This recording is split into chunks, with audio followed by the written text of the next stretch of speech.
a second.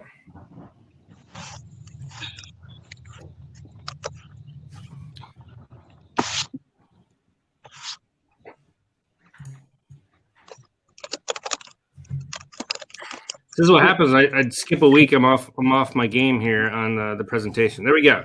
All right. So welcome everybody to directorywebinar.com number 35. Today we're going to be talking about internal funnels. We've been on the funnel game for a while now, and we're going to continue on that one today.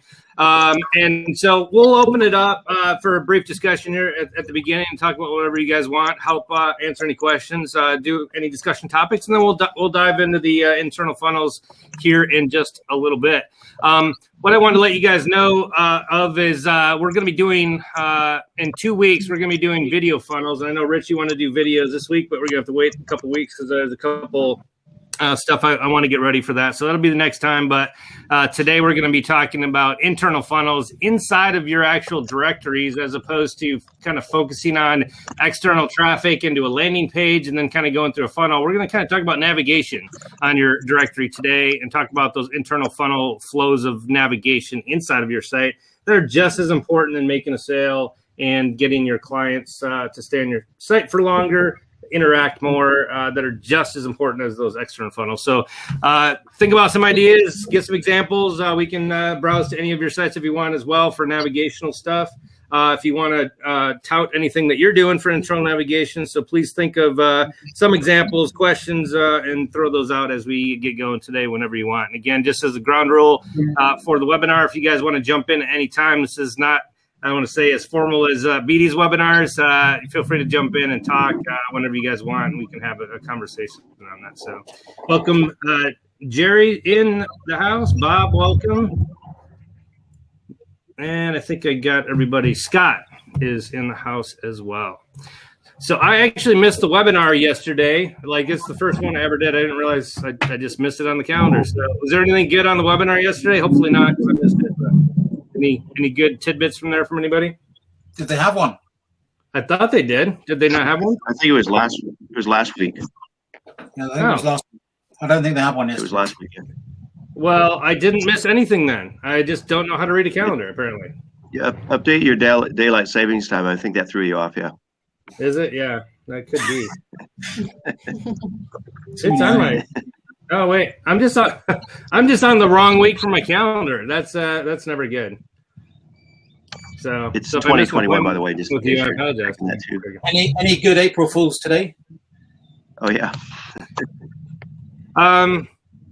Now my wife is a dental assistant, so there's one head doctor that's the head guy who's always, nobody likes the guy in charge, right? Or they always think that they're watching him or whatever. So my wife works for the pediatric side, and so the main doctor she works for just pulled a small joke. He said that he was sick and that the head doctor was taking over all of their schedule and combining both his schedule and their schedule for the day. So it was going to be really full, chucked full overtime today. And then the head doctor was doing everything with them. So it's kind of a mean April Fool's, but that's the only thing that she said.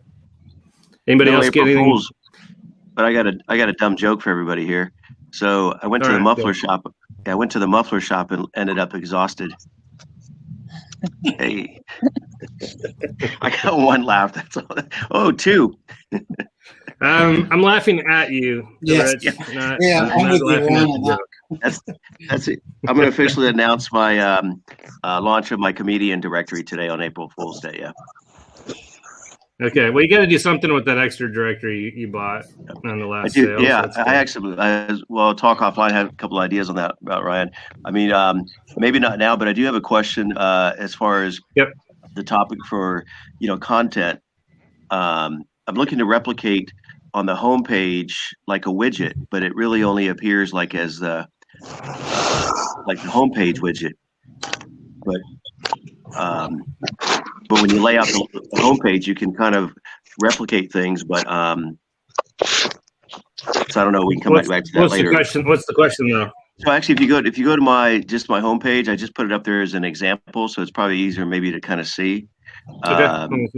So I just put it up there temporarily as like an illustration, and I found it in the widget that we kind of had put on pause or disabled. And when I just was working on a project, I enabled it and then found an application for it. But okay, it's on your main page.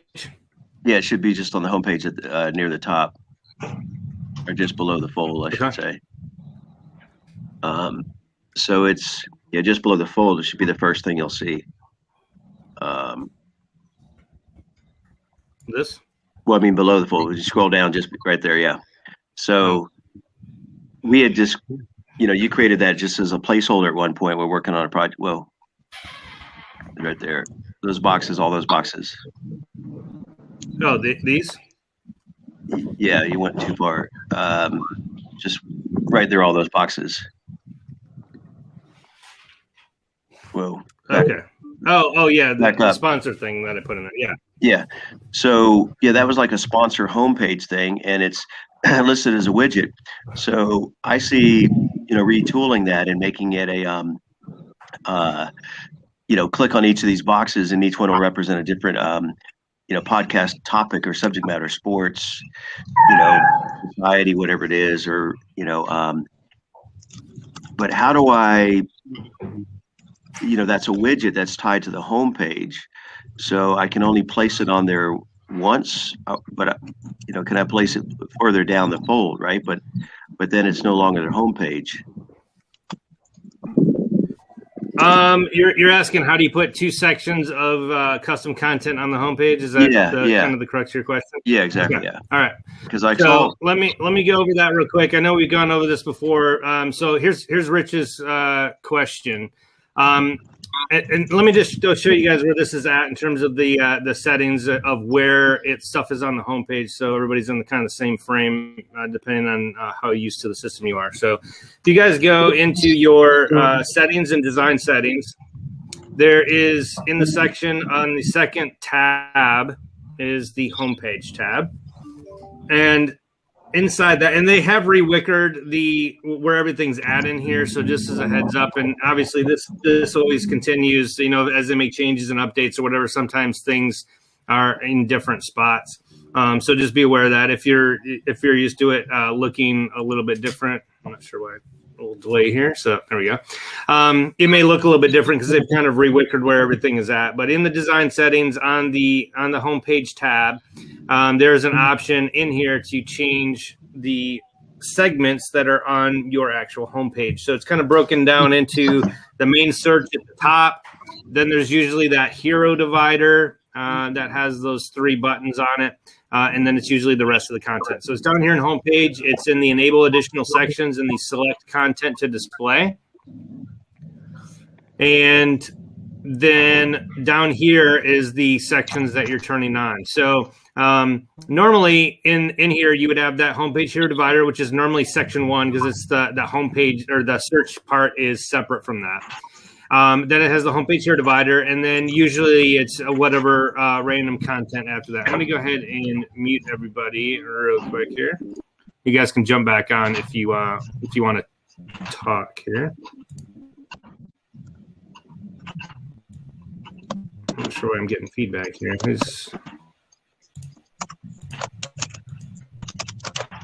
Hold on.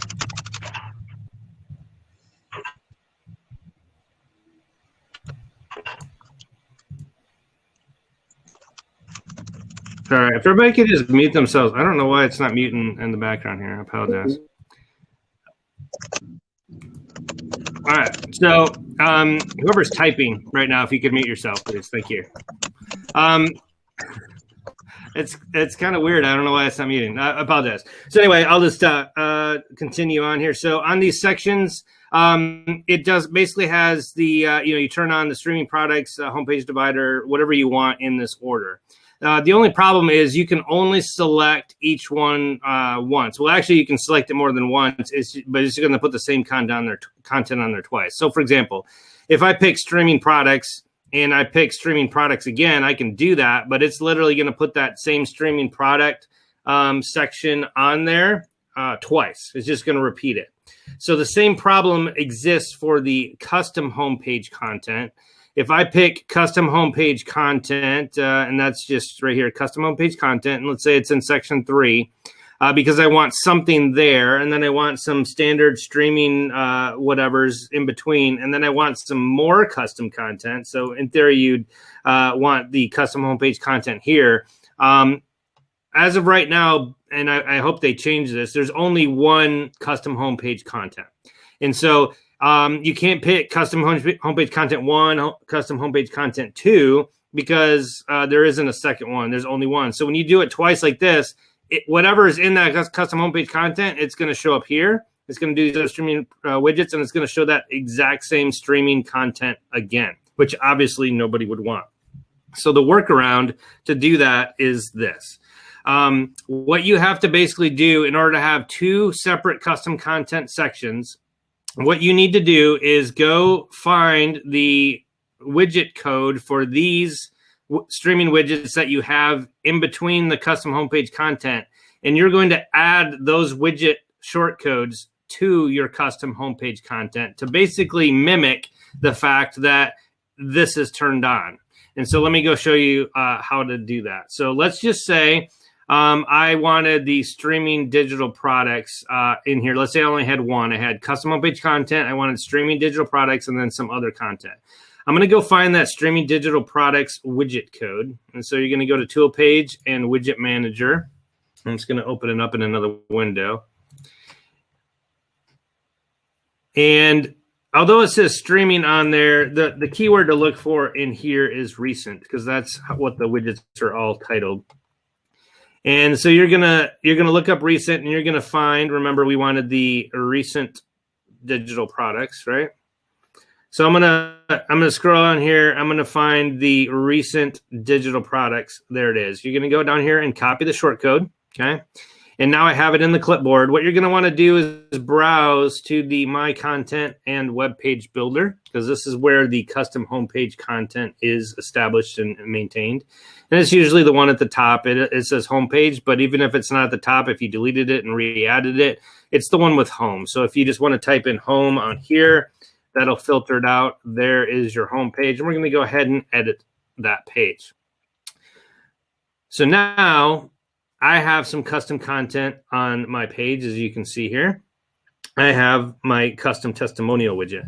So let's say that this is, and this could be any content, right? Just say any custom content that you want that's in here. Now I'm going to paste that widget code that I just grabbed right here. And so now just assume that that's not there, or that's just part of my custom content, right? Now I have custom content. The system is now going to render that widget I previously had on the home page, and then after that, I'm gonna add more custom content. Okay, and so now you're basically mimicking what the admin is doing in that other front end thing. You're saying, here's my custom content, here's my widget or widgets, right? You'd go grab all the other widget codes. If you had 5 widget codes in the middle there, you'd go grab all 5 of those, and then put your more custom content, because maybe it's at the end, and then you're going to save. Okay, so now that's your order of custom content. But now, because I added all of these widgets into my custom homepage content, those are already on the page, right?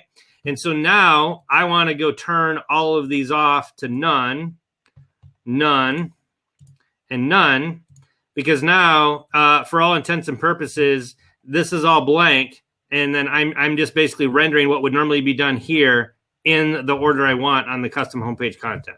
So that allows me to have 2 separate custom homepage contents with widgets in between, because I'm basically turning these off on here and adding all of those widget codes on this page. Now, the follow-on question normally is, well, how do I edit that functionality in that when it's already on that page? How do I change the settings? And so you do it exactly like you normally would. It just takes an extra step. So now, because that was turned off, let's say I just saved it, I came back in, and it doesn't really matter where you do it. You basically want to, if I just open it up and that streaming product one was not in there anymore because I put it in that custom homepage content, I'm going to turn it on. All right. It's going to load the settings that are already in the back end, and I'm going to hit edit settings. I'm going to do exactly what I would normally do of changing whatever I wanted. Let's say I wanted it 2 wide instead of 4. So this says 4. Let's say I want to do 3. I'd save and close out of that, right?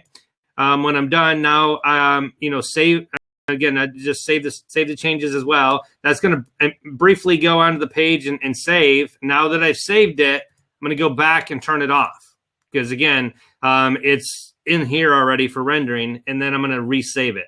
And then if you want to go change it ever again, you got to open it back up, change whatever you need to do, hit save, then turn it back off. Because this one's always going to pull the widget. It's just going to pull the settings from the widget. But the only way without editing code is to edit from here on the settings. It still works. You just got to remember to turn it off so it doesn't duplicate.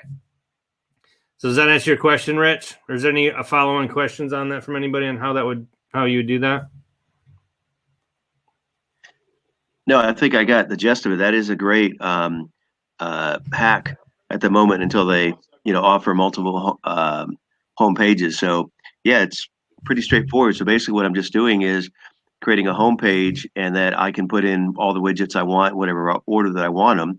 That's how it's going to appear on the home page. So yeah, that was awesome. All right, good. Any other questions on that from the crowd?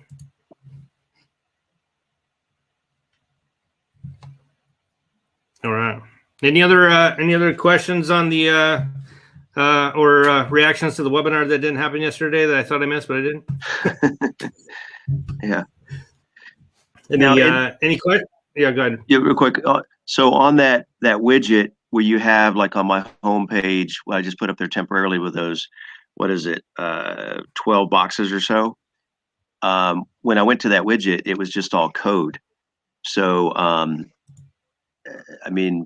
other than being a programmer, yeah, like all those, how many boxes? There's look like 12. So how do I kind of change those logos and the redirects on those logos? Because we only have one directed. The Podfest is like, because it was a concept, but when I went into the widget, let me I'm gonna log in as you, Rich, and then okay. Then I'll come back and answer that That's question. The last piece of it, so his question is, how do you change those images out? Now that was a custom coded thing, but this can come up in yours as well if you have an image that you drag and dropped into a location or whatever. If you want to change that around. I went over that with Frank the other day on how to edit some images as well. There's some other stuff that it can do. You can drag and drop stuff in there too. Sometimes people don't know that. So we'll go over a couple of questions or answers here on images. And we'll do that using Rich's director here. So what I'm going to do is I'm going to pull up that. Do you remember what the widget name is there? Was it just sponsor or something like that?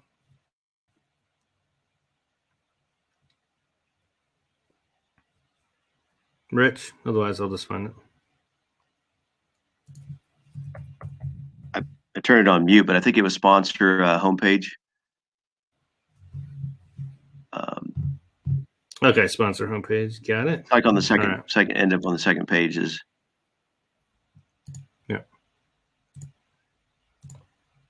All right.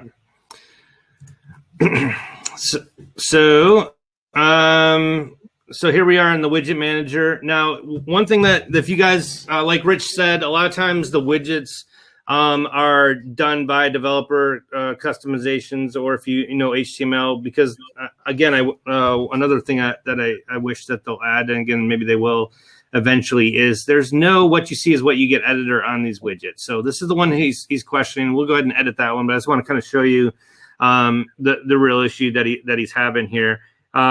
And that is that you notice there's no what you see is what you get stuff here. It's just broken down into HTML, the cascading style sheet, CSS, the styling, and then JavaScript.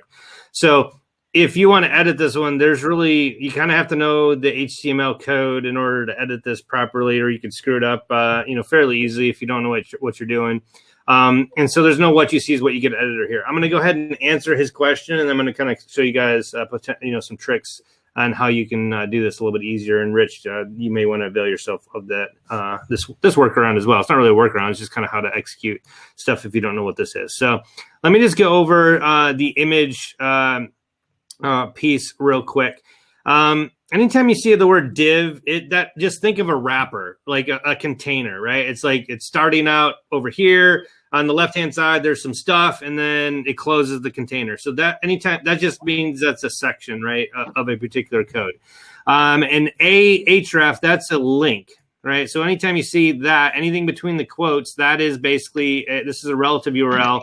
It'll add his website in there, whatever .com, and then after the .com, it'll start adding whatever that is, and that's the link to the image. So if you guys ever see the reference, the href, that is the link that it's going to Rich. So if you want to change the link there, just go grab that for that item, and that's going to be the link.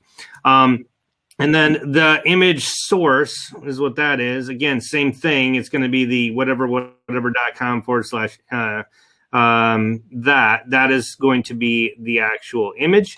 And then obviously the height, that kind of changes the height. But that is the picture image that you want to do. So if you guys want to add, change the image inside of the code here, and I'm just going to use go into your media manager, for example, here, just to kind of show you guys where some of your images are probably at, or if you've uploaded them in the past, where to go find them. And then sometimes people don't realize they can actually grab the URL of the images that are in your media manager inside of BD. So let's say you wanted your podcasters directory here. You can right click on these images inside your media manager, and then it has this copy URL option. If you click on that, it's going to open up with the actual URL to that particular listing. Now you can grab that entire URL. I normally, when I'm coding or adding in there, I would just grab everything after the .com. And the reason for that is because that's called a relative link. And so if you ever change your URL or your domain name, if you have the entire, thing in there and it's linking like that, if you change your domain name, every image that you've ever done that to on your site is going to instantly break. And you're going to have to go find every single one of those locations that you've ever done to try to edit that. So most of you may say, well, I'm never going to change my domain name. Well, you never want to have to go back in there and fix that if you're wrong, right, is what I would say. So I would always just grab it after that. You can just highlight that, just, Control C or copy that, or I think you can actually can't right click. So Control C, copy that. And then now that's the code, right? And so when you come back in here, just highlight, that portion that you want to change the image, and just paste it in there. So now there's your podcasters directory 03 PNG, and now that's going to show instead of whatever image I had for my CDN that I had in there for you guys. Does that make sense, Rich? So that's where you change the image out. Now the other way to do that, because there's no what you see is what you get editor in here. The other way that I always tell people to do this is there's some code in here, and it will render in the what you see is what you get editor. You just need to move it over there. So let's just go ahead and just Control A and Control C. So copy all of this code, and you're just going to go. I'm going to open this up in a new page. Just right click and go open a new page. So you leave this open because you're going to come back here and add the new code. We're just going to go pretend like we're going to make a new web page, and we're not. We're just editing the widget code because we're going to stick it back in the widget. Yeah, this is what I've kind of done this version where I put it as page content, and then once I tweaked it, and then you can edit it. Yep. Yeah. So but for those of you who don't know, don't just paste it right here because that you copied the code. So you're going to want to go to the code view right here where it has the numbers on the side. So that's how you know you're in the code view. And then just paste all of that in there. Now it's still going to look like gobbledygook to you potentially, but now you click that code view again, and now it is going to output the images. Now here's an important distinction to show you that it of I guess the differences between the relative and the absolute. You see all these ones that have the absolute link on there, it's going to show the image in there for you. If you are using the actual, the truncated version, it is never going to show the image because it's trying to find that image of wherever this is at, like the manage my directory, and there's not an image, at that particular location. So it's always going to show a broken image here, but it's not broken, right? It's just a relative field in there. However, if you click on that, it's still going to show the image like it's there. It's just not going to preview it. So you can still do all the imagey stuff. It's just never going to show the image there. So I just want you to be aware of that's normal. You didn't screw anything up. It's just going to look like that when you're editing it. So now let's say you're in here and you just want to edit the code. Let's say you hate strawberries, so you want to get rid of that one. This is where you would go right here with the little cloud and hit replace icon.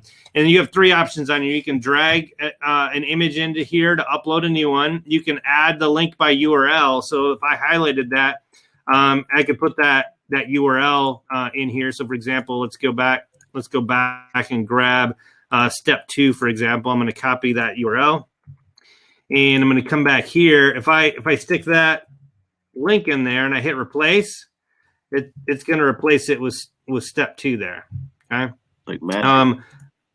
Or you can browse and you can go pick a picture, right, that you want and add that in there. Now, a couple caveats on this browse images. And again, another change I hope they make. So this makes 3 of them on the webinar here already. They don't allow you to deep dive down into the folders.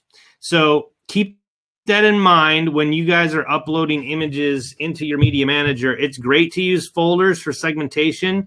However, if you think you're going to need to pick it from the list, so to speak, for those, inputting it in there, you're going to want to make sure it's at the top tier here, or it will not show up in that version of the replace images. Now, I don't think you should sacrifice the navigation or folder segmentation to do that. I would just go find your image first and then you did and go replace it in there with the link, because then that allows you to have it in the folders. The other reason you want to do it in folders too is because if you have all these images in a big long list, open up the media manager, it's going to take forever to load. It's going to load all of these images in there and it takes forever.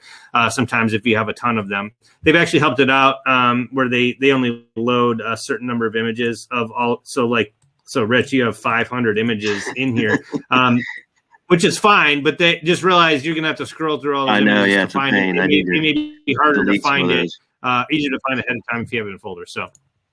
So anyway, so you would go edit it here in this. Once you're done, you're like, that looks good. Why did your changes? Go back in your code view and copy. Wonder why I bumped those down. Wonder why those got bumped down. It's probably the image size or whatever I had in there. Yeah. I'm guessing. No, I didn't have that there. I think it was 200, or maybe compare the other ones with the image size. Yeah, I may have had the size in there. No, I didn't. Let me go look For some reason at I thought it was quick. 200, but I don't know. Yeah, it probably is. It is in there of the maximum height. 200. Yeah, and no, it's still on there.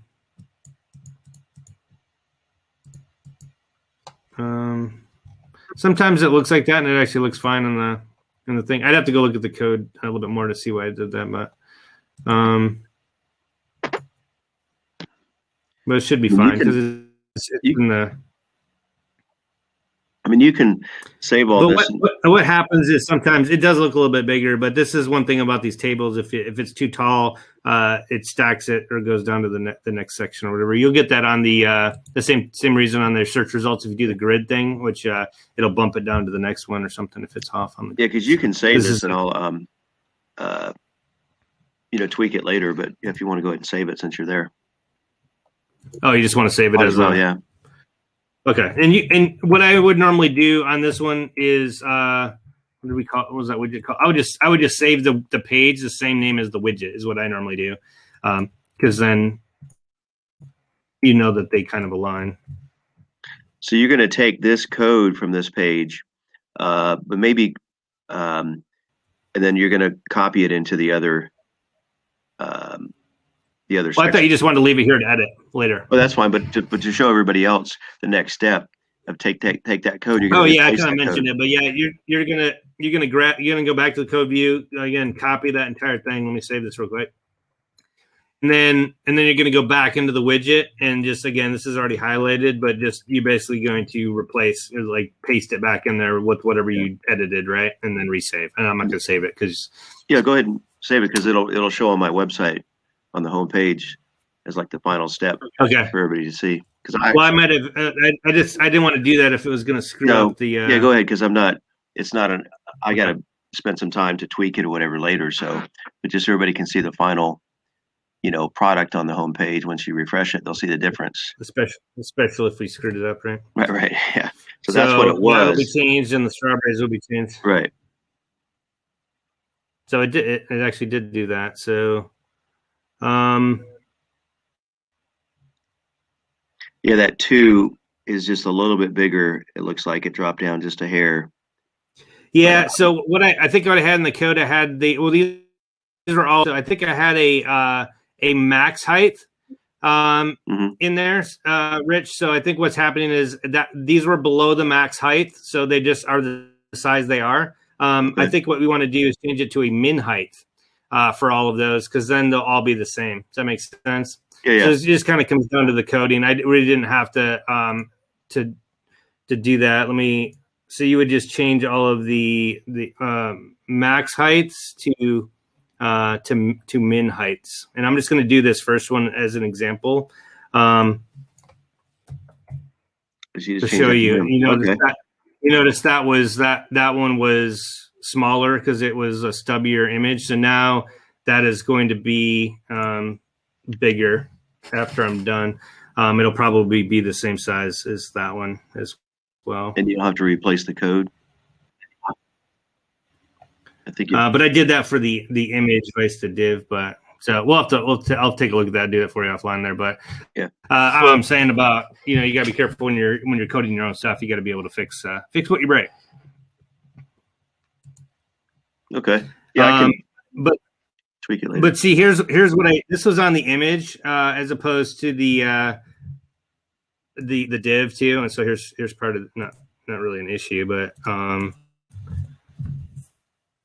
that was on the image. I'm going to do it on the div just to kind of show you the difference. And so that's really the div is the problem. It was too big on having the container basically too large. So you don't want to necessarily stretch out the image. You just want the container it's in to be that tall. So that'll put the image back in there. But again, that's inside. It will then have be in that container. So again, if all these are the same size, that'll bump down to the next row. So we'll fix that later, Rich. Okay, cool. All right, thanks, man. All right, but so that hopefully that gave you guys some pointers on how to edit the images. Inside of here as well, which we talked about, you can just drag and drop images as well. So if you want to put an image in there, you can insert an image. It's the same thing here as we saw earlier.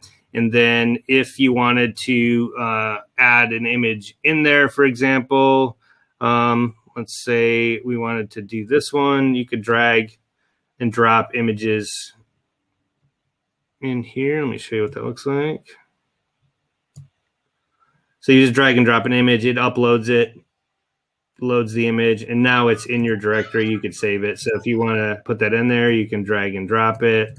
You can change the alignment, etc. But so bottom line, you can drag and drop there, and then that allows you to edit that after the fact. You can put it, they've done some really good things about adding some automatic rounding and a bunch of other tools in here that weren't previously available. Well, the coolest thing is just like you can replicate or customize your homepage, by doing what you've just done. Now we're not limited to, one version of the homepage by the earlier illustration you did. Yep. All right. Good questions from Rich. Anybody else have any other questions? Anything they want to talk about today? Again, can broach any topic that you guys want. Otherwise, I'll get started with the presentation. Frank, you're quiet today. You there? Maybe he's walking his dog. I did mute him. You unmute him. All right. Muted me. I muted you. I know. Well, you got to unmute yourself. That is that is the weirdest thing. I didn't know who was typing. I literally wouldn't let me mute anybody. I'm gonna listen. I see what the issue is. Link to the latest edition of the Advantage magazine. April just came out today, so I jazzed it up. Put a link if anybody wants to read it. Lots of good stuff with there to help you market your directory sites or any other type of small business. So check it out, free of charge. All right. What is not free of charge but totally worth it is to have your very own Advantage magazine or thereof with your own whatevers that's done true. by Frank for your own business. That's true, but I wasn't hawking it. No, but I will do it for you. How about that? Go. I like that. Roll. So if you guys go to directorytoolkit.com, Frank is offering that up to. Oh no, it's on there. You got right. it at directoryaccelerator.com. Got the wrong price. Yeah, that's all right. I might have fixed it on okay. this side. Pay no attention to the man behind the curtain. Hold on. Advantage. That'd be a good one too.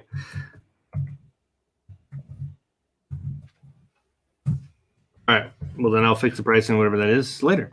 So go to directoryaccelerator.com, and it is la la la la la. There it is, right there. So again, you can add any content you want on their logo, advertisements, whatever you need him to do from, I think it's from there up, right? That's just the magazine for that month. And then great articles, to be honest. I mean, again, a lot of these things you get like random stuff and it looks copy. I mean, the graphics on here and design are, I'll say, this is probably a good word for it, Frank. Stunning. Yeah, it really is. It's really good. Look, I look at a ton of this stuff and I'm very particular. I jumped at this. Yeah. So here you guys can see it. I've got it on my. Actually, I'm not sharing. See, thanks, Toby. Toby's like he's doing it again. It's not even sharing. So here it is, directoryaccelerator.com. This will be the image on the front there. That you can go avail yourself of that. But again, stunning graphics on there. Really good content. Engaging, I guess is what I would say too. Like engaging, photograph. Just something to. There's some good lessons to be learned here about your site as well, right? About what grabs people's attention in terms of image, and then a little bit of content. A lot of people have end up putting like way too much content on the page, and don't have anything to kind of rest the eyes for a little bit. But these are a lot of great marketing stuff for your directory. A lot of online stuff that you guys can use, and especially relevant, honestly, to every directory owner that has stuff that they'd want to participate in terms of marketing stuff. A lot of great content every. It's a great lead magnet for new signups, and also as a something just to give your members because they have signed up. Like say they had a newsletter every month, you can send this out. I got to be honest, and I've heard of demographics. I have not focused on psychographics.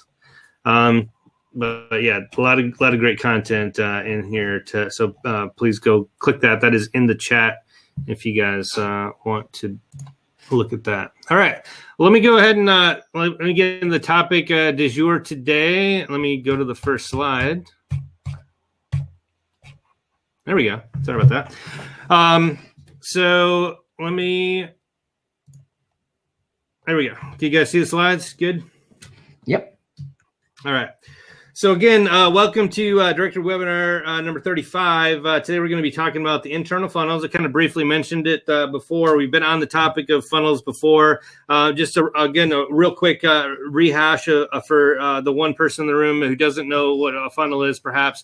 A funnel is basically taking somebody right from a a wide area of focus and funneling them into one area of focus to get them to do something for you, for your directory, or even for them, right?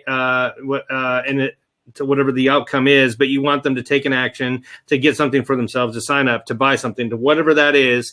And we've been going over the funnels for several months now on how to get people to focus on particular items in your directory. And today we're going to be talking about internal funnels. So not necessarily somebody coming from a click on Facebook to a landing page to then try to buy something. This is more talking about internal funnels from one part of your website to another. And so inherently, we're just going to be talking about navigation today because that's really what it comes down to. But focused navigation, where you're intentionally thinking about, researching, preparing for, directing them to, guiding them from one place to another through a story arc to get them to do some of the same things that you would do from all the other funnels that we've talked about. And so today we're going to focus on the navigation. So here's what we're going to go through today. We're going to go through all the navigation tips of the internal funnels that you potentially could want to do for your directory. And then we're going to get into some examples. So the first thing that we want to talk about today is adding elements that matter to your audience. A lot of times people get stuck at looking at other directories, which is good. You can get some ideas. But a lot of times people say, well, these people are using it, so I want that on mine. Or this other website that's not even a directory has this, so I want to have that on mine. And so what I want to get across to you guys today is that you guys need to add elements that matter to your audience. So instead of mirroring other sites because they look good, figure out what navigational elements are most important to your business or your audience and make sure that those are highlighted on your particular navigational scheme. So the other thing that sometimes people just use the default stuff as well. So the templates are there from BD, right, to show you what are there, but it doesn't mean that you have to use those particular items, right? You always want to change it from the default to what makes sense for your particular website. So let me just give you an example of one that we're working for another client. I just kind of give you an example, right? So instead of having maybe a huge matrix with all of the images for the categories or whatever, maybe you just want to show them the top categories that most people would want to do. And so this is kind of a replication of Angie's List of what they had on their site, where they literally just say you're looking for a particular service. On theirs it's like a plumber, electrician, or whatever for home services. But this is basically a replication of that using the Font Awesome icons that BD can render. And actually, these aren't Font Awesome. These are some other icons, but you can do the exact same thing with Font Awesome. But that's the initial focus navigation where you just say, here's the popular services, pick one, right? Mm-hmm. And then after you click on, for example, mobile beauty on this one, it then gives a follow-on intermediary page. So instead of going straight to the search results, it goes to the next page where they ask, what service are you looking for? And so now there's now you're onto the subcategories, right, at this point. And then once you click on that subcategory, then it gives you the focused search results. So you kind of ask the question up front so that you're more likely to provide them with the search results that they want to see after the fact. So just kind of stepping them down from there instead of just showing them all the search results where it says 10,000 search results, right? And then now after they get the search result and they're already kind of looking at the results, then they're going to try to filter from there. This is just basically doing a focused navigation for their particular niche and getting them funneled down before they get to the actual service. So let me just kind of show you what that looks like on there. So again, here's just an example. Let's say they're in the mobile beauty. You click on that, right, as a to step into there, and then it opens up the follow-on page to step them into that next category. And then after they pick that particular hairstylist or whatever, then it goes to the search results for those particular people, right? So this kind of focuses it down a little bit more.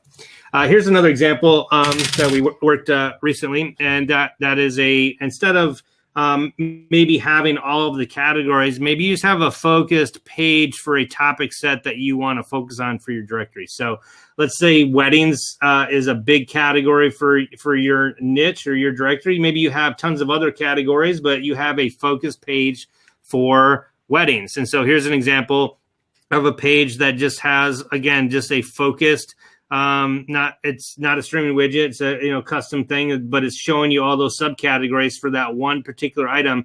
So instead of showing it all of the particular results, you just show that particular one. So for example, you could just link to it again if that's your major topic on here. You could search on there for weddings. And then now you're on the wedding page, and then you can kind of focus on whatever you want for the weddings. And you could do that for every category, right?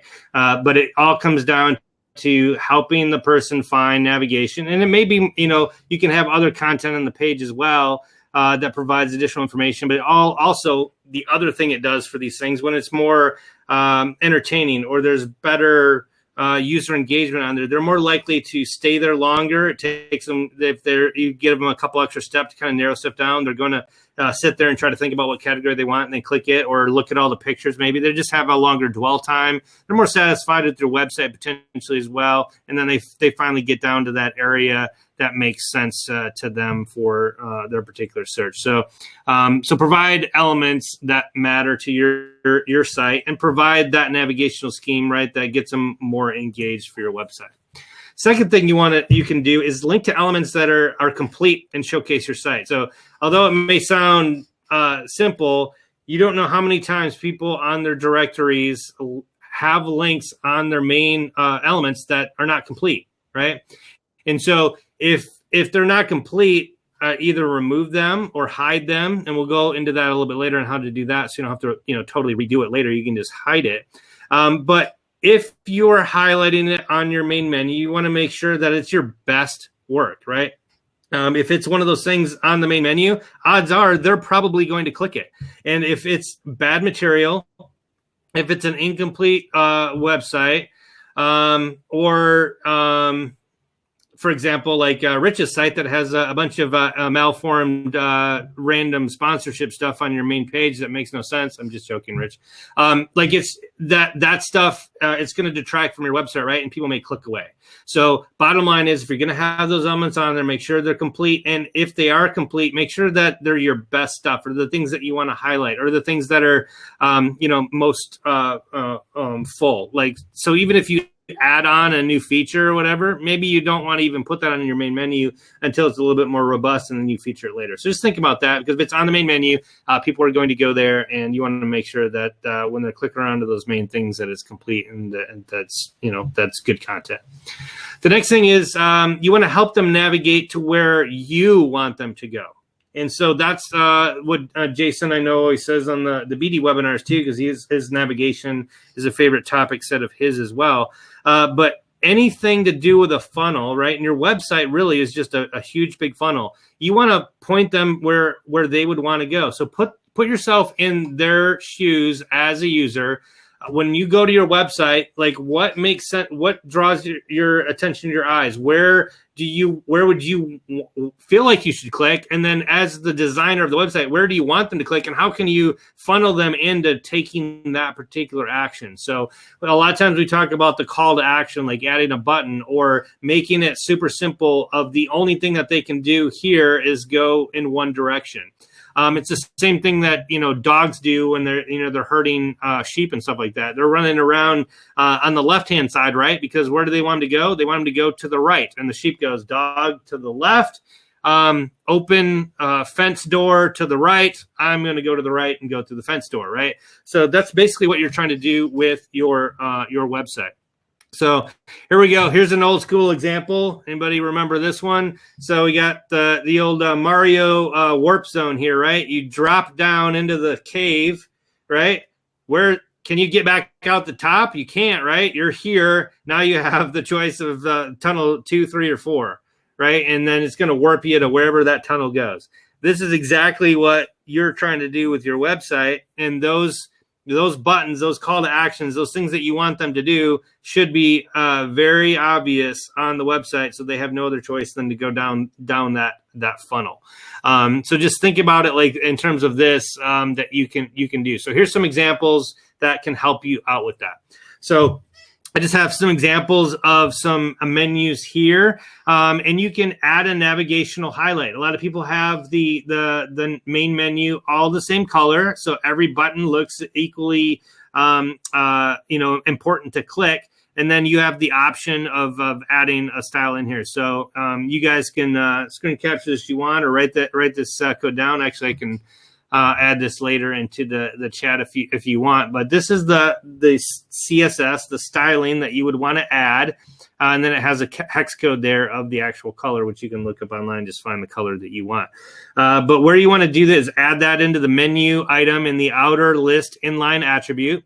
And then just paste that in there, and whatever style and color that you put in there, it's then going to show that particular menu item in that color that you added on here. So I'm just going to show you a couple examples that have that. I have that on my site. So you notice I have my products and services highlighted in there. I don't remember if you have that on yours, Rich. We had yours up. Yep. So he's got that on his, and actually I'm in his site. So let me just go show you where that's at real quick on his. So it's on the main menu.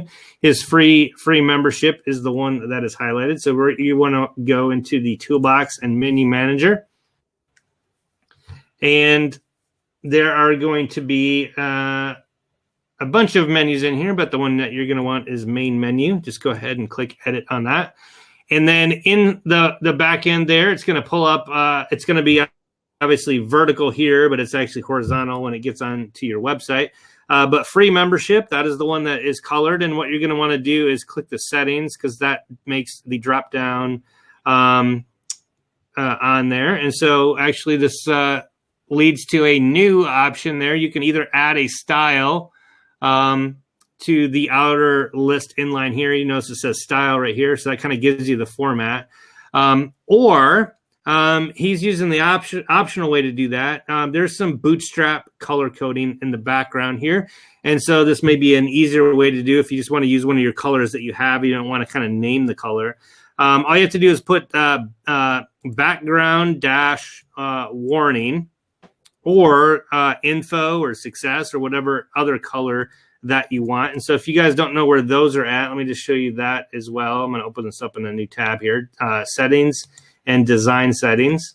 We're going to let that one open up. But basically what this is Bootstrap has some generic colors that are in your site. It has success, info, warning, danger, and they're just preset colors.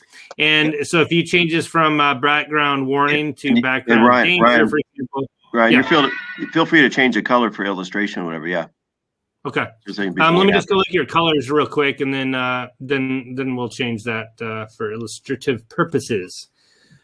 So in here, it's in the design settings. It's in general. It's going to be right here in button colors, and this is the warning that we were talking about. So let's go with red. That highlights it a little bit more. We're going to change it to danger, but it's just that first word there. So danger, warning, info, default, success, and primary. There's actually another one called secondary, which is usually that black thing that's not in here, but that is Bootstrap. That'll turn it black if you want that. So secondary. But let's change it to danger. We'll go back there, and we're going to change that to background danger. And we'll go ahead and save that. And you'll notice on my homepage, I took all the sponsor boxes off there. So it doesn't look, like you said, weird, like it's a link that doesn't make any sense. All right. And why it's taking forever today. So anyway, that's sometimes when you hit the refresh. Sometimes when you hit the refresh, it's already updated on the page, but not just in the admin. Okay, well, we'll refresh it. I'll see if it's on there. But yeah, sometimes it just says and it's just hanging there. Sometimes with the presentation thing, though, it lags on the database pull stuff.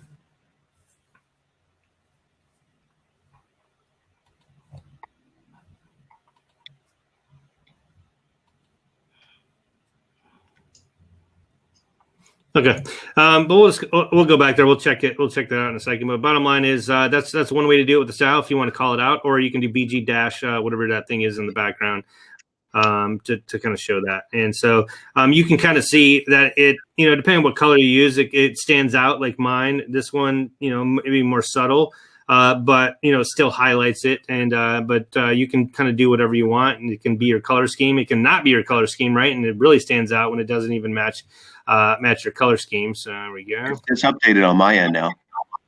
Okay. Look at my page in real time. It updated. Yeah, I just finished saving on mine. So there we go. So now it's red. So I'll just leave it like that, Rich, unless you want the orange back. I like it. Okay. So we're going to give free membership in red there. And so that kind of highlights that one. Looks like it's a rich highlight day because I'm going to focus on this one as well. Not only do you want to navigate them to where you want, you also want them to give them no other option than to what you want to do, like I already talked about. So, Rich, I'm going to use you as a demo as well. I already had this one set up, but I thought you did a good job because you put a lot of effort in there to do a lot of this funneling. So we just talked about that thing on the free membership on his page. So let's say you come here and you're like, oh, free membership, boom, yeah, I want that. So you're clicking on that free membership. It catches your eye on the navigation. And now what he did was we're on a new page here. It's called 3 Easy Steps, right? And so step 1, step 2, step 3, right? It says pick a member category. Are you a guest, a podcast, or resources? Pretty drop dead simple. I can read the steps, right? And the first step is to create my free account, and I need to pick a category. So now I'm doing one of these things. What he took away, the option was a sidebar menu, where you can go click some stuff, maybe the header, the footer, some other stuff that you don't want them to do. Like you're on this page, you want your free listing, you need to click one of these buttons. So a very good use case of funneling them to what you want and only offering up the options that you want them to do. And again, it helps you, right? Because they're signing up. It helps them because they're getting the free account. So win-win in that situation. Yeah, so I took off the header. And while you're there, Ryan, just a quick illustration for everyone.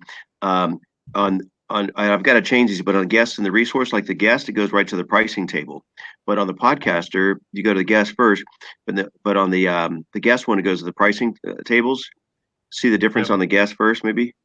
Okay. So if you do guest first, you'll see it directs them right to the join pricing table. But if you go back to the previous page and click on the podcast one, I did an entire sales page. So it doesn't go directly to the pricing table. It goes to all the features and benefits and basically a sales page, which is a custom, page I worked on. Yep.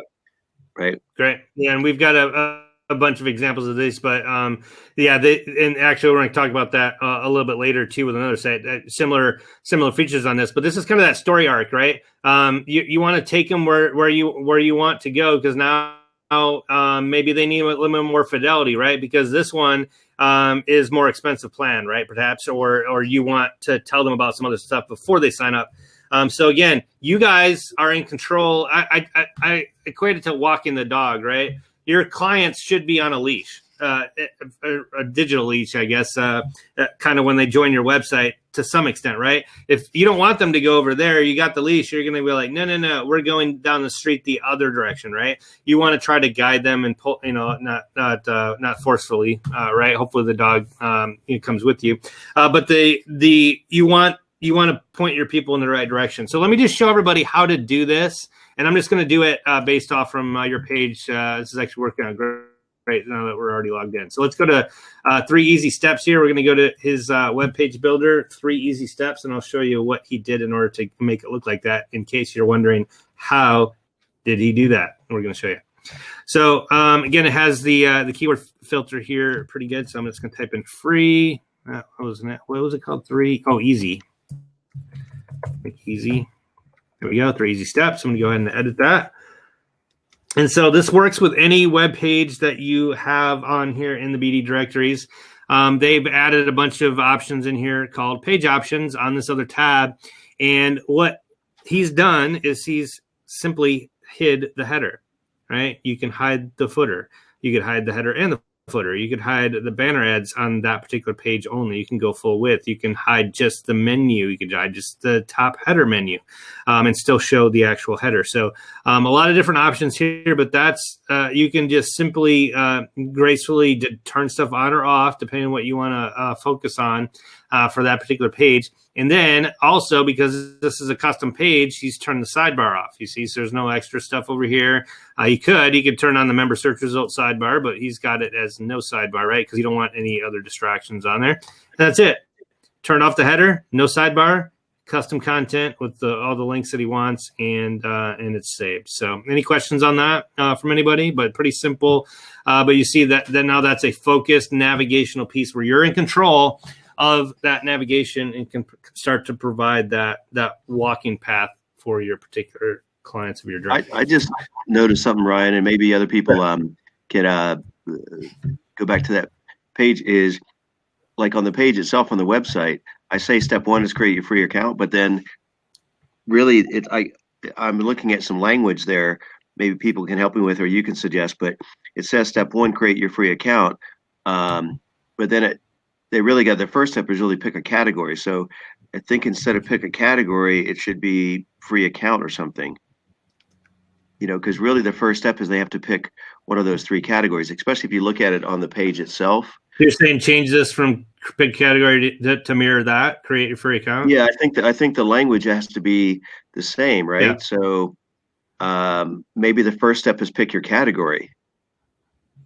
And and one other thing you may want to do too is just to show that these are later.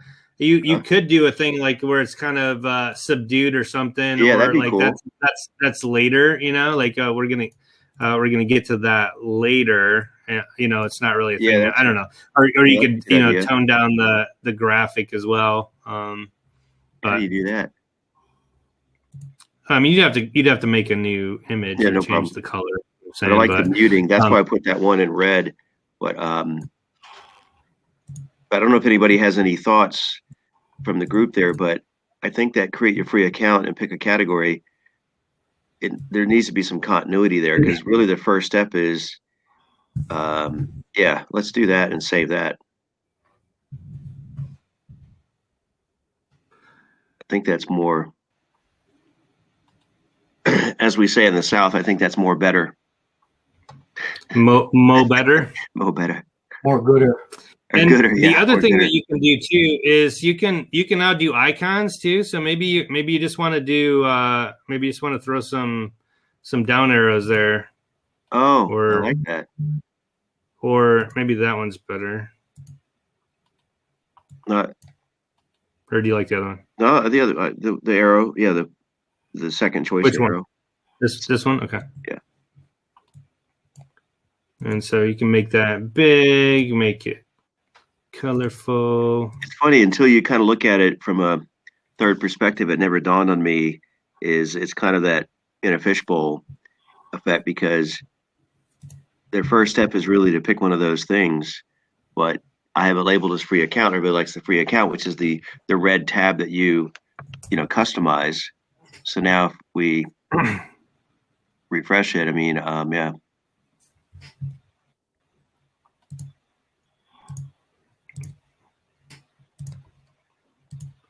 So now,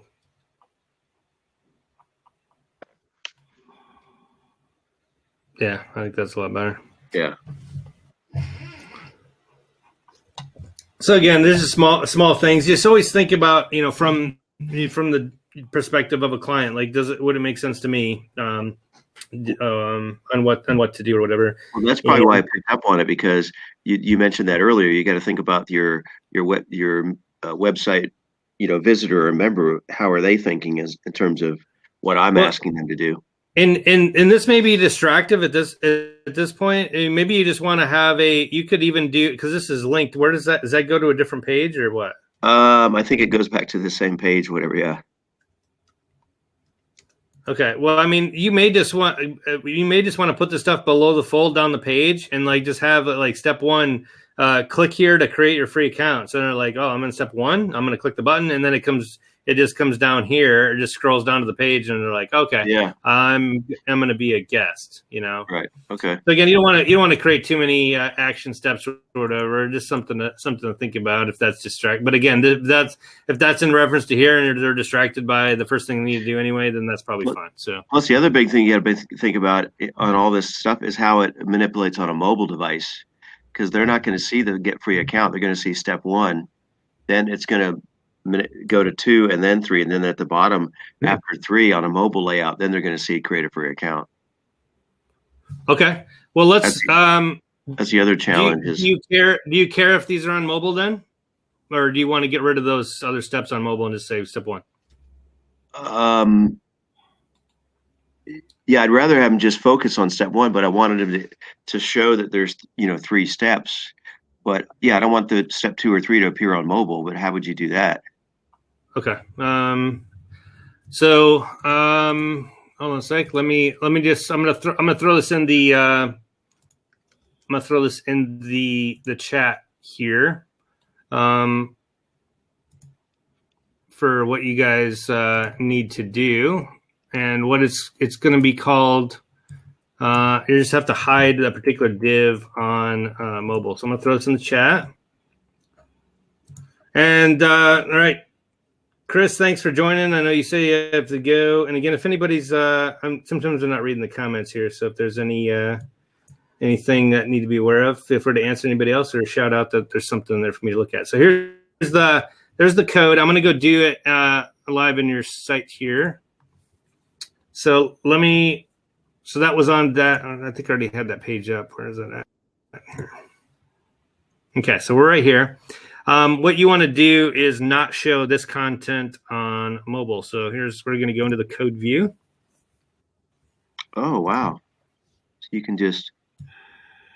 So what we're going to do is this code, this TD, I don't think this is going to break this, but we'll see.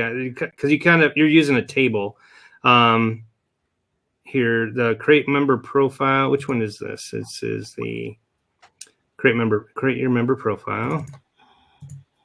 So we basically don't want that entire that TD is that column, right? We don't want that entire column to show on mobile. So I'm going to stick that class hidden right there, and I don't want content. Obviously, that is the content. I'm going to copy. I'm going to get rid of that. That's basically going to wrap that entire TD there. So from TD to TD, right? I'm wrapping it in that hidden extra small. And I'm going to do the same thing. Oh, I'm sorry. I'm going to do the same thing for this other one. I did actually 2 of them. So does that make sense to you guys? I'm wrapping that entire column in that hide it on extra small. We're going to close that div out. I'm going to add the next one for that next column as well, just to hide that also on mobile. And then what we should only have on, it's not going to look any different on here, but it'll look different when we go to look at it on mobile. So I'm going to hit save on that page. We're going to go here, and I'm going to go ahead and refresh this. And then I'm going to show you guys in mobile view here in a second. So I want to make sure I didn't mess this up on this version.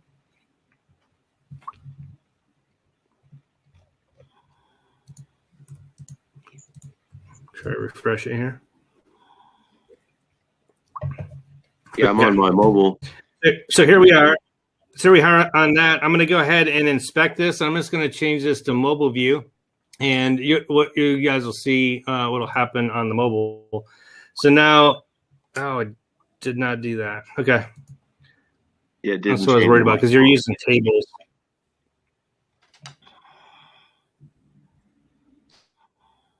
Actually, sometimes I got to save it twice, so maybe that's just it. Hold on.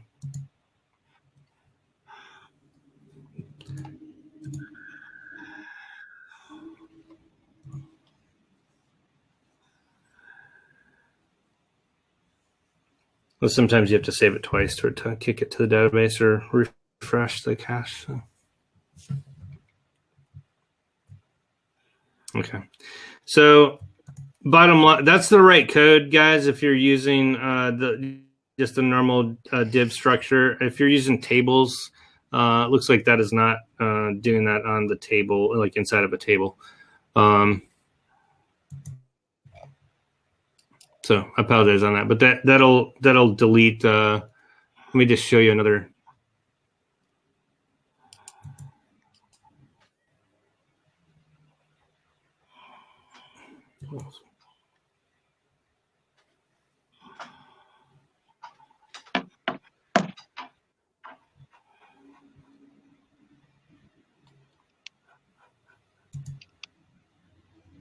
Yeah. Anyway, so sorry about that, Rich. That does work though, guys. Just to show you that there's a difference. I could demo something else here. We can put it in there just to kind of make it disappear. But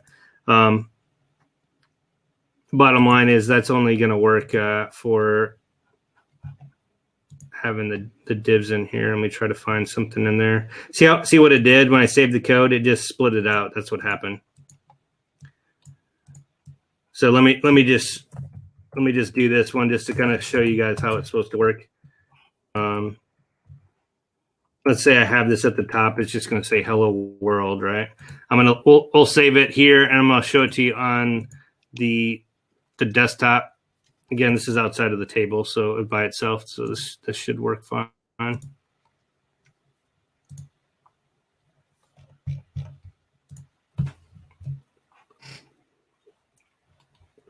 Should show up right here at the top. Okay. See how it says hello world? And then when we go to mobile version, the hello world is gone. Oh, yeah.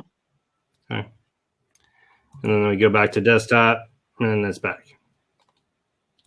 And gone. So that does work there in the code, guys. It is really useful. And then you can also do the opposite where it shows on mobile, and then instead of hidden extra small, it's going to be hidden SM, MD, LG, or XL for all the other sizes. You can just add that same thing to hide it on different sizes things. So you can show something on like an iPad, for example, but hide it on mobile and the desktop. So let me get rid of that for you. I'll clean that back up and should be good to go.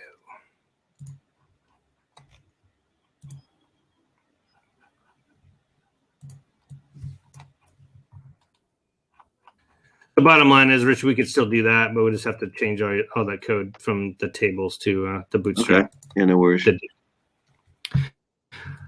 All right. So the next thing, kind of on the next follow-on to that whole topic set, is providing that story arc, right, with your internal navigation. So you want to be able to tell that story throughout your website. And so that story arc may be on a particular subject, or it may be just trying to sell them, that like kind of like what you would do for a funnel for a landing page. It may just be stemming directly from the navigation or the main menu on your site. So let me just show you a couple examples of some story arcs here. So you see on this page, there's some consolidated content, right? Just to kind of take them through all the different aspects of a particular topic. In this case, it's questions that parents ask, right? So you can read about those questions and the answers that we have. We have some videos that can answer some of your questions. You can listen to some podcasts that answer some of your questions. And then we also have some research or whatever that you can read on there. So all of this is just stuff to keep them on your site. But now you're adding additional navigation. They don't have to just go find it on the menu or do a pull down and go, I want to talk or watch something. You're here, you tell them some words and you provide that link, right? You're providing that little, dripped content on the page or the story arc of like, do this, then that, just kind of like what Rich did. Here's another example of over on the right-hand side of just a pillar page, right? Another topic set where it's an entire topic, and then you're linking out to particular aspects of your directory that deal with that particular topic. So just like we talked about the weddings earlier, and let me just show you this live and what this looks like. So you have explore more here in the core topics here. So let's go to that residential treatment center, and you walk through all the content in there. Let's say that's the topic of interest. I don't need to go search for it in the news and then go back and then go find it in the events and then go back out and then find it in here. This is this pillar page. We can just add in a topic, like a focused search result, and link it to stuff on this page. So now, right from this page, I can see that there's residential treatment news, for example. So if I go here and I click on here, I'm going to go to the articles, right, that are keyed in here with keyword articles. Q equals keyword residential treatment. And so now I have some residential treatment articles in this niche that people have posted. I don't have to do anything now. I don't have to type in residential treatment in the search because it already did that for me because I just clicked a button on that page and here I am on the articles and it's already filled that keyword in there because I've linked directly inside of my BD directory to exactly what I'm looking for. And now I can go back at any time to that core topic. I want to go back to that residential treatment center. So now I'm back, right? I'm just creating, this is a custom widget that just brings you back on a navigational thing. And now I'm like, well, I'm going to go look at some videos about that subject. And then same thing. Now I'm on videos that deal with that topic or that category, and boom, now I'm back to my pillar page. So it doesn't take too much of navigational things to kind of set it up, but you can see how much more easy or user friendly this is when you add some navigational elements to your site,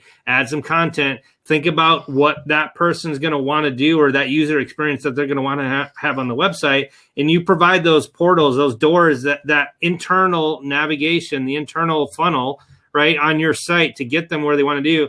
And again, that increases their site dwell time, right? They're reading more content. They're on here for like 20 minutes, just browsing around, reading stuff, going back and forth. But just think about if they deep dive what a normal site would be, right? Let's say you just have a search or they get to a search results page, right? And now they want residential treatment centers. And so they go for a search and here's all the search results out of everything, right? And so like, okay, now I'm here. I want to find, I guess, articles.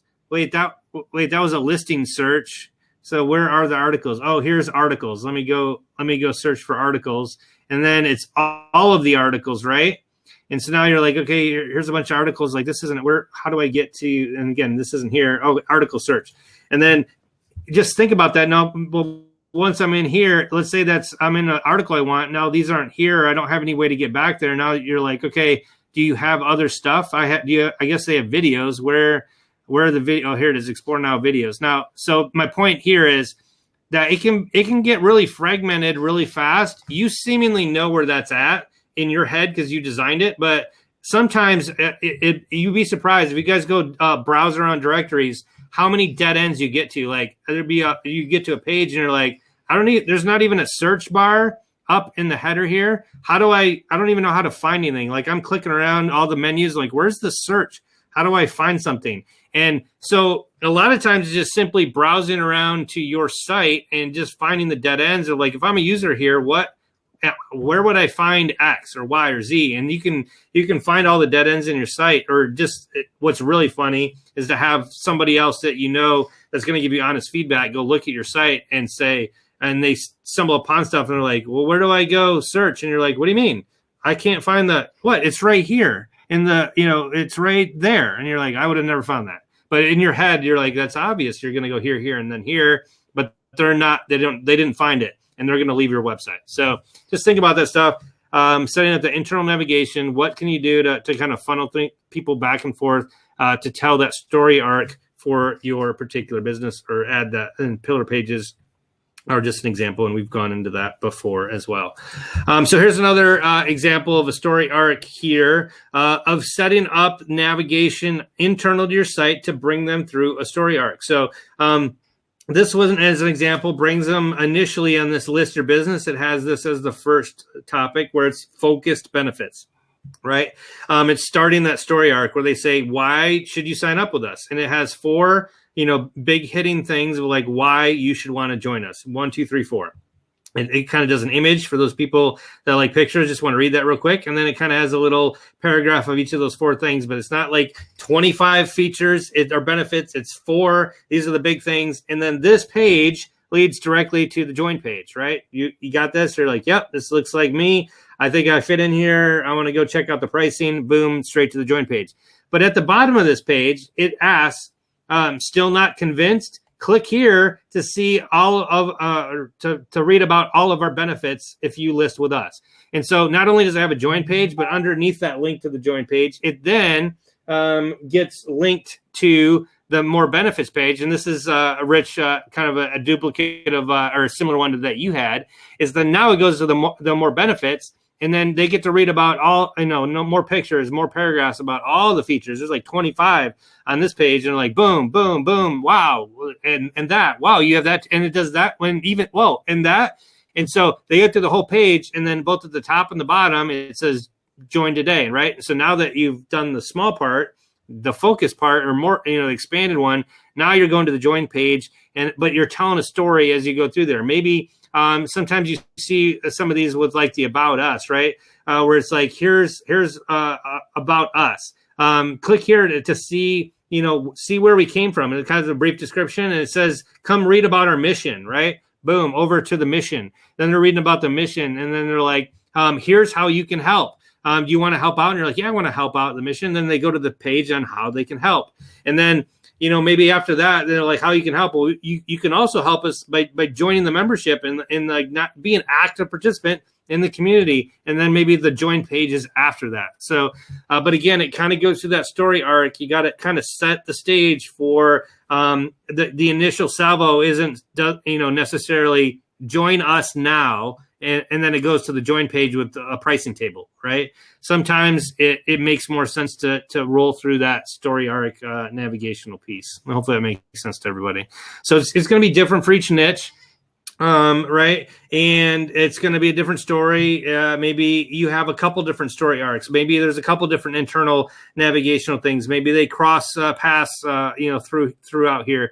As you go through it, but it's kind of up to you, kind of up to your niche, kind of up to how you want to set it up, the information, and then realize this you build this over time, right? Maybe you start with your join page as the minimal viable product. You have your join page with the pricing, and then maybe after that you add some stuff at the top here that kind of focuses why they should join. And then after you do that, then you kind of go here and say, well, here's the 4 main reasons, and it goes to the join page. And then after that, you add this benefits page. And so you can stack these in there, but eventually when you get to the point, you want it to be more of a, a convincing thing, just like we talked about previous months there of the sales page letter, right? Only it's a horizontal one. You want to kind of walk them through, just like you would do if you were sending out email marketing, right?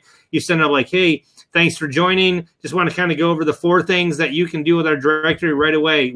Click here, click here, click here to do this, this, and this. Join our Facebook group. These are the 4 things we want to do. Next email, right? Hey, thanks for joining. I hope you've been able to look into the directory. Just wanted to highlight in this email a couple recent features or new features that we're really excited about, and a lot of users are getting some use out of. Email with 2 features, email with 2 features, and another email with 2 features the next week, right?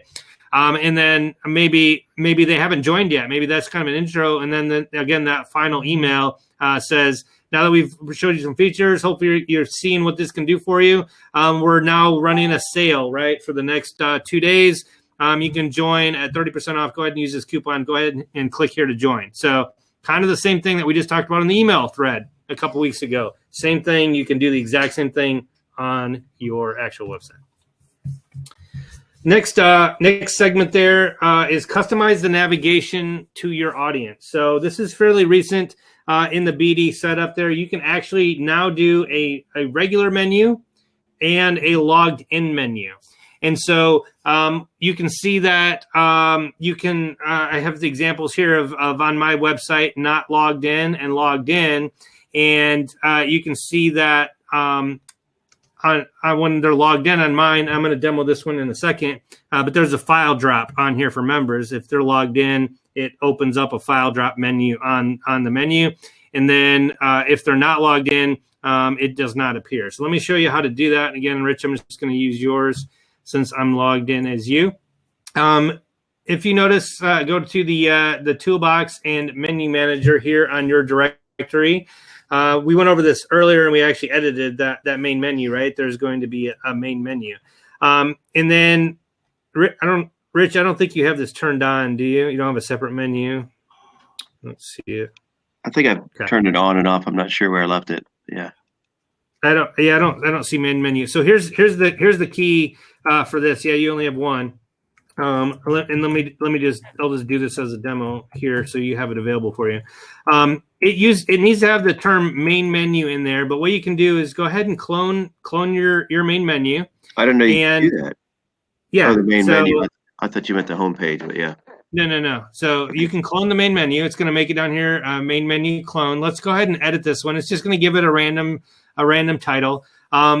Let's go ahead and go in the actions, and we're going to edit the menu, and we'll just call it main menu logged in. And we'll call that, and this has no spaces in it. You just want to put the underscore in there if you're titling it. And main menu logged in up here, so you kind of know what that is. The key there is you have to have the word main menu in there. That has to have main menu for this to work.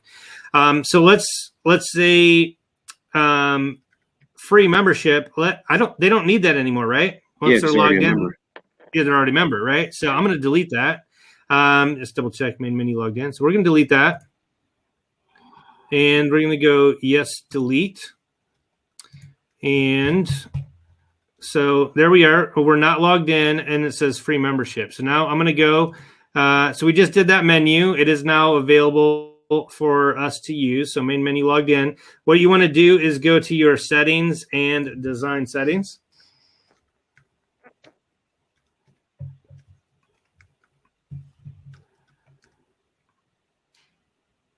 And while you're there, you might point out that restore backup option to people if they're not aware of that. Yep, that's great. So while it's loading, so this is fairly recent, it's probably a couple months, but there used to be a lot of things. If you're changing colors around, sometimes people are changing a bunch of settings at a time, which I wouldn't recommend. I'd normally change something and go see to make sure that it did what you thought it did. If not, turn it back. But it now has up to the last 10, design setting changes that you've made. And so if you're like, I screwed up something today, I don't know when I did it, I'm going to go restore the March 24 settings. It's going to restore the design settings to what you had back on that date. It's not really a website backup. This is like an extra backup, not the website backup, but this is just backing up the settings. So you just have to hit restore, and it'll change that back for you. So it's right here in main menu design, and it now has this option here, the public visitor main menu and the logged in member main menu. Okay. So it has main menu for both of those, but we just made that new logged in menu, and it says, it has to have main menu in the name, which we've already talked about. So now I have a main menu logged in option. Wow. So I'm going to pick that. That's cool. And I'm going to hit save changes, and nothing's going to happen right now because I'm not logged in, but I will show you what happens once I do that. So I'm going to go ahead and log in as anybody. And again, it doesn't matter what membership you are. That's another customization. You have to code that one in to have it different for each membership level, but you can now just do it for any member, logged in or not logged in. So I'm going to log in as James here, and you'll notice, and again, we're going to go back to this previous one just to kind of show you. Remember, it used to look like this because I wasn't logged in. Right. And now I'm logging in as James, and oh wow, that is now gone. That's way cool. So you can get really Gucci on this and change it all around. Obviously, I would take out the pricing option as well, right? Because they're already bought. Yeah, exactly. You take out pricing. You can then have member training. We have some people that have member training, right? So only the members have access, and it's kind of like hiding the content too, because everything in your directory, it's not really there unless it's linked, right?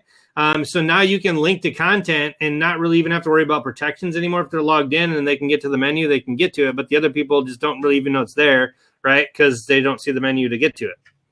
And notice how I customized the people's dashboard too. So based on the member level, they get a whole customized dashboard.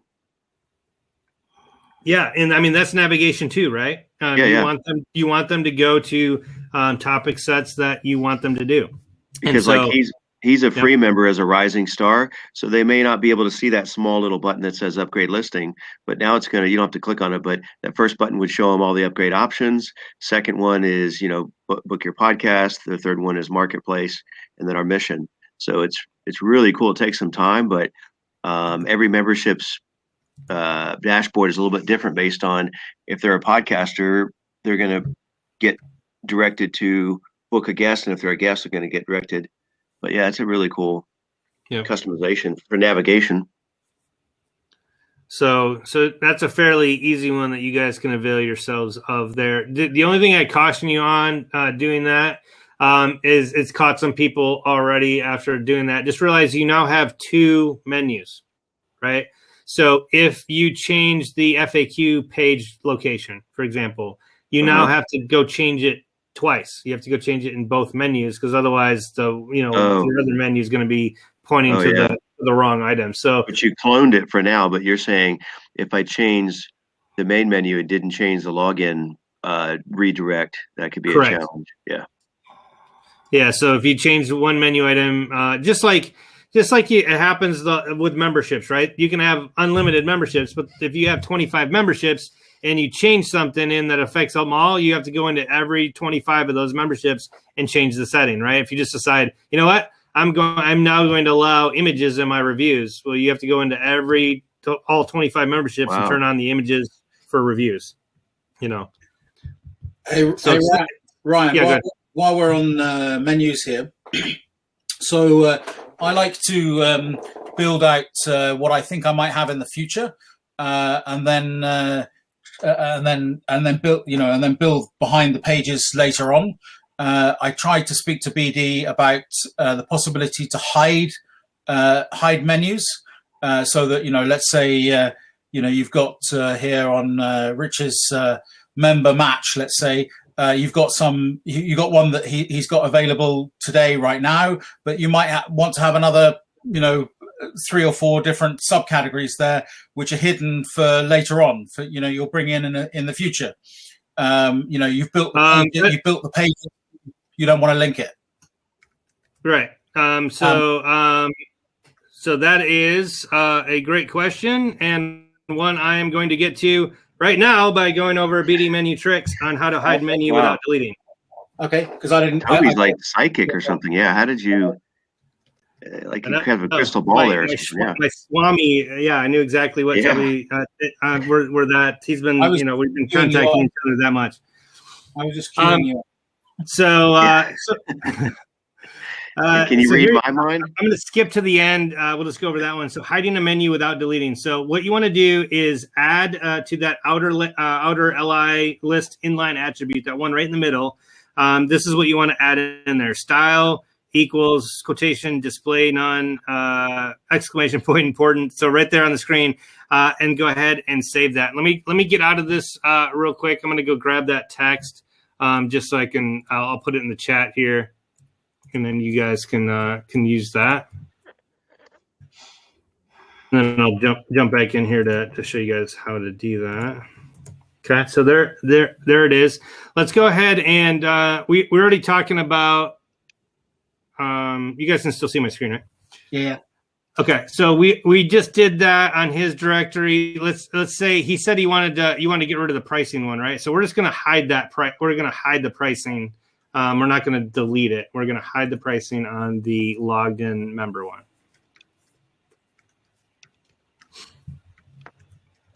So we're going to go to the main menu, logged in. We're going to edit. And we're going to go down to the pricing settings again in the outer. Well, I don't know if I would change that to upgrade. So let's say we want to keep it there for later. Let's just say you're thinking about maybe maybe putting pricing upgrade. You're like, I'm gonna upgrade options.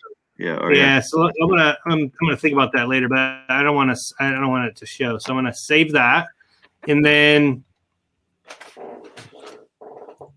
we're gonna refresh, and that pricing is going to disappear. It's like but magic. just like magic, but it's still there, right? Right. And so now you can edit it later. Does that answer your question, Toby? Yeah, I was on the wrong screen, so I've missed where you put it. Oh, Sorry. Turn off your Netflix. Yeah, and I was doing like too many podcasts. so right here in the item here, it's in the outer list. Right in the middle. Yeah, right. Okay. Okay, just paste that in there, and that's good to go. Is that relatively new, or has it been around for a bit? No, you always could do that. You just have to code it in there. So that's it's the just code we put in for hide. There's not a hide button.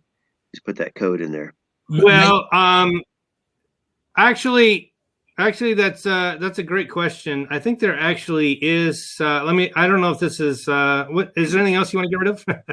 There isn't a hide button, because that's what I was asking BD about, and I spent basically 3 or 4 hours going backwards and forwards talking to them about it, and they didn't quite get it, didn't quite understand why I'd want to do it. They came up with a solution to clone a menu, call it something different. And no, you can do that. You can clone it and then go back to it later. But yeah, that's the way to keep it in there. Actually, I think you can just put hide. Let me just try this one. This it's not a button, but I think this also works. If you put in the outer CSS class, just put hide. Because the action button only allows you to delete or clone or something, right? Yeah, they should be able to just put hide. But let me try that. I'm going to try hide, and then we'll see if that's still gone. They just couldn't get the understanding of why you would want to do this. So if you guys, that's even easier. Easier. I should have just gone with that one. But do you still have? Wait a minute. Did you still put the code in there? Did you take the code out, delete it? No, I took it out.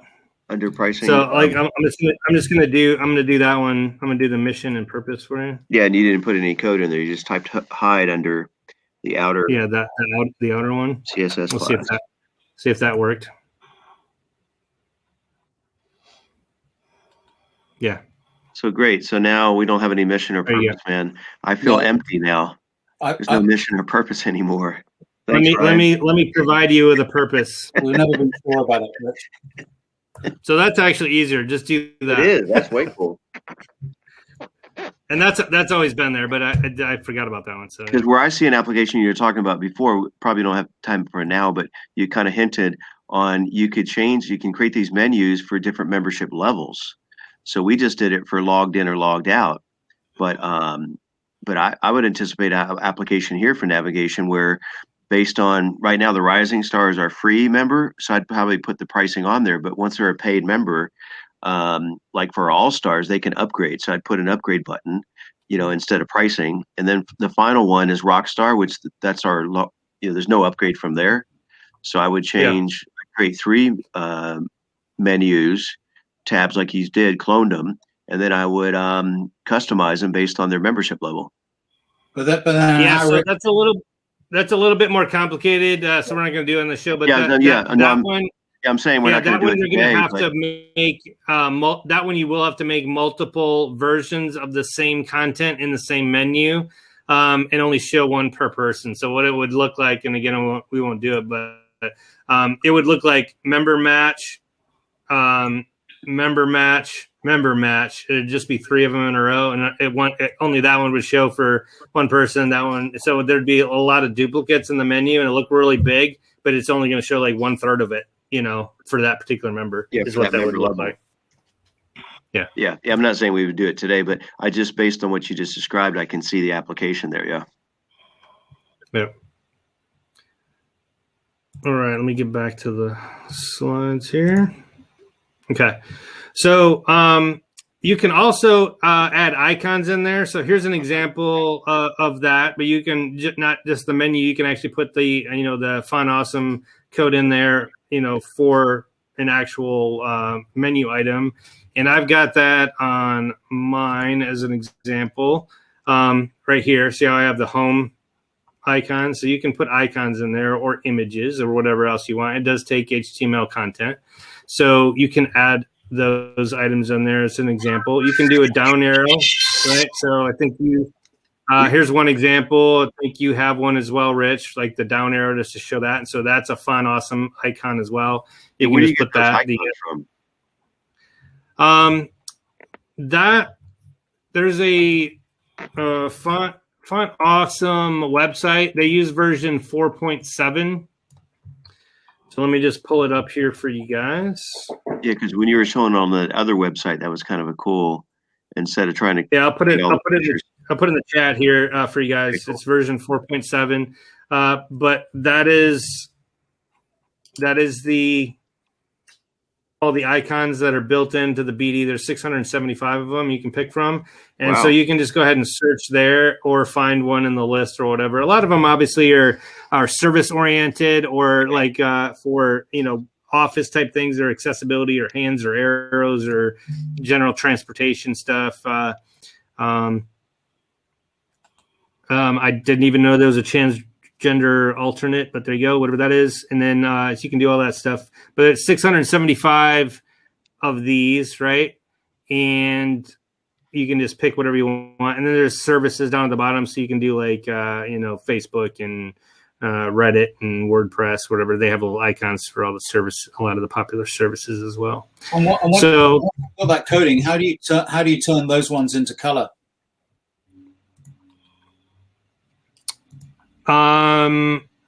So for the color, you're going to have to customize that in the CSS.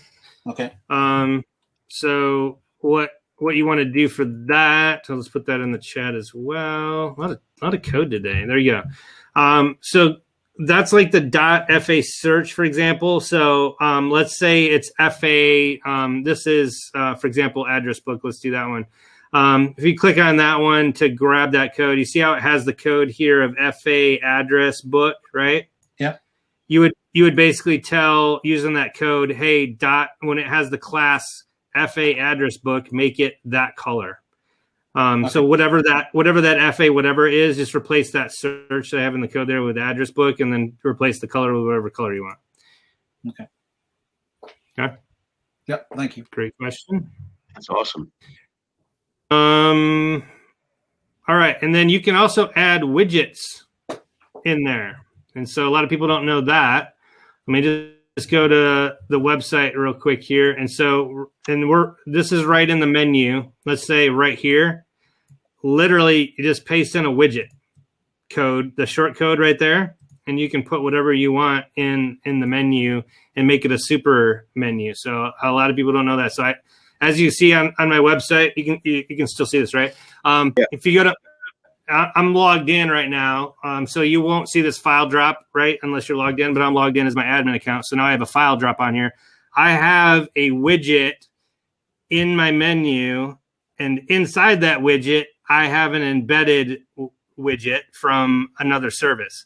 Wow. So I have a file upload widget inside of my widget that I'm calling in my menu. Does that make sense to you guys? So you basically put the code, embed code in a widget, save the widget, grab the short code, put the short code for the widget in the menu, and then you end up with something like this, where if you're logged in and hover over the file drop, I can upload and submit files from my menu.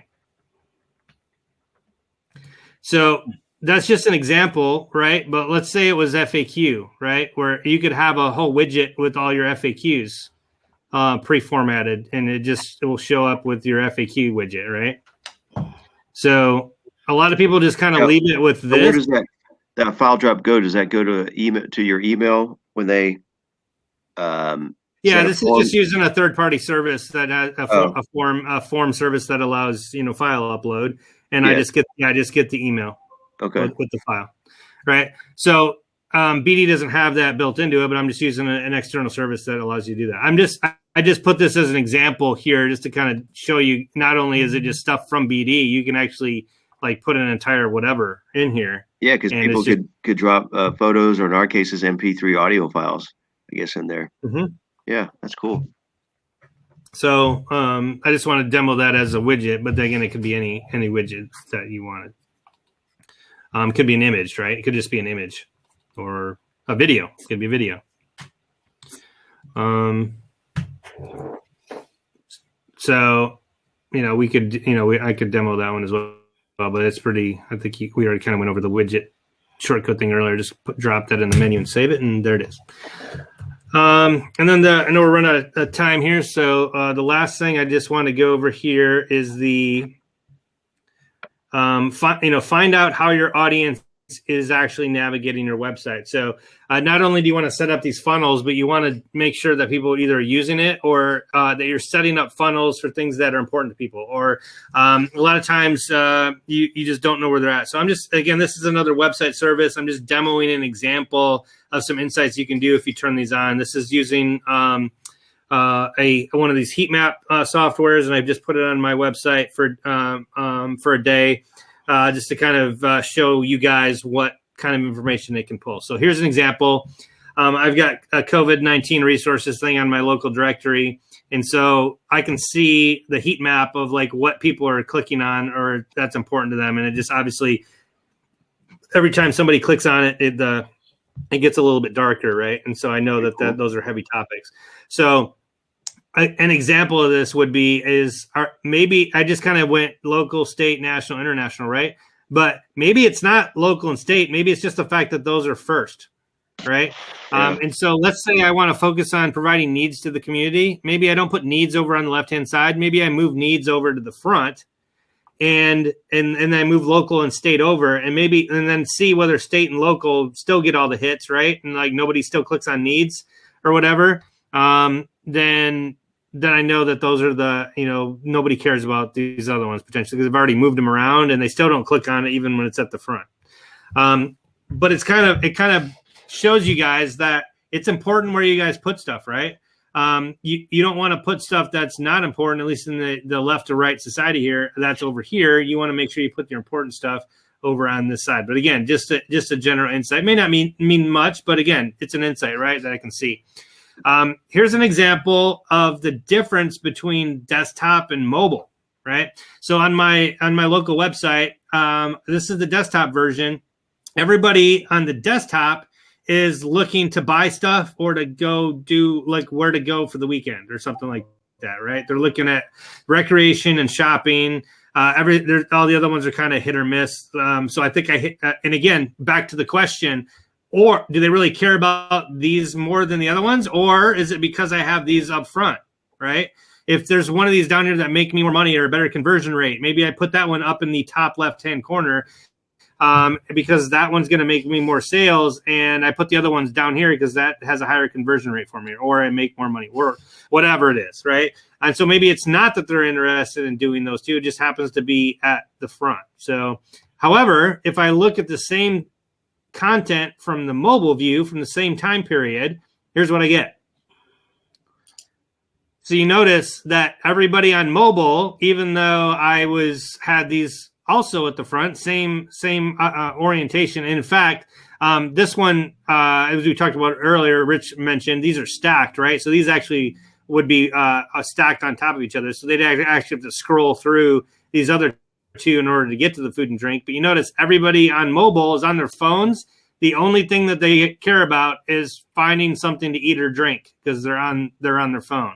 So going back to that mobile view stuff, maybe I don't even show these other items on mobile. Maybe the only thing I show on mobile is food and drink. So there's like right at the top and they're like, yes, sweet, food and drink. That's what I wanted, and click because that's what's proven to be useful when they're on mobile.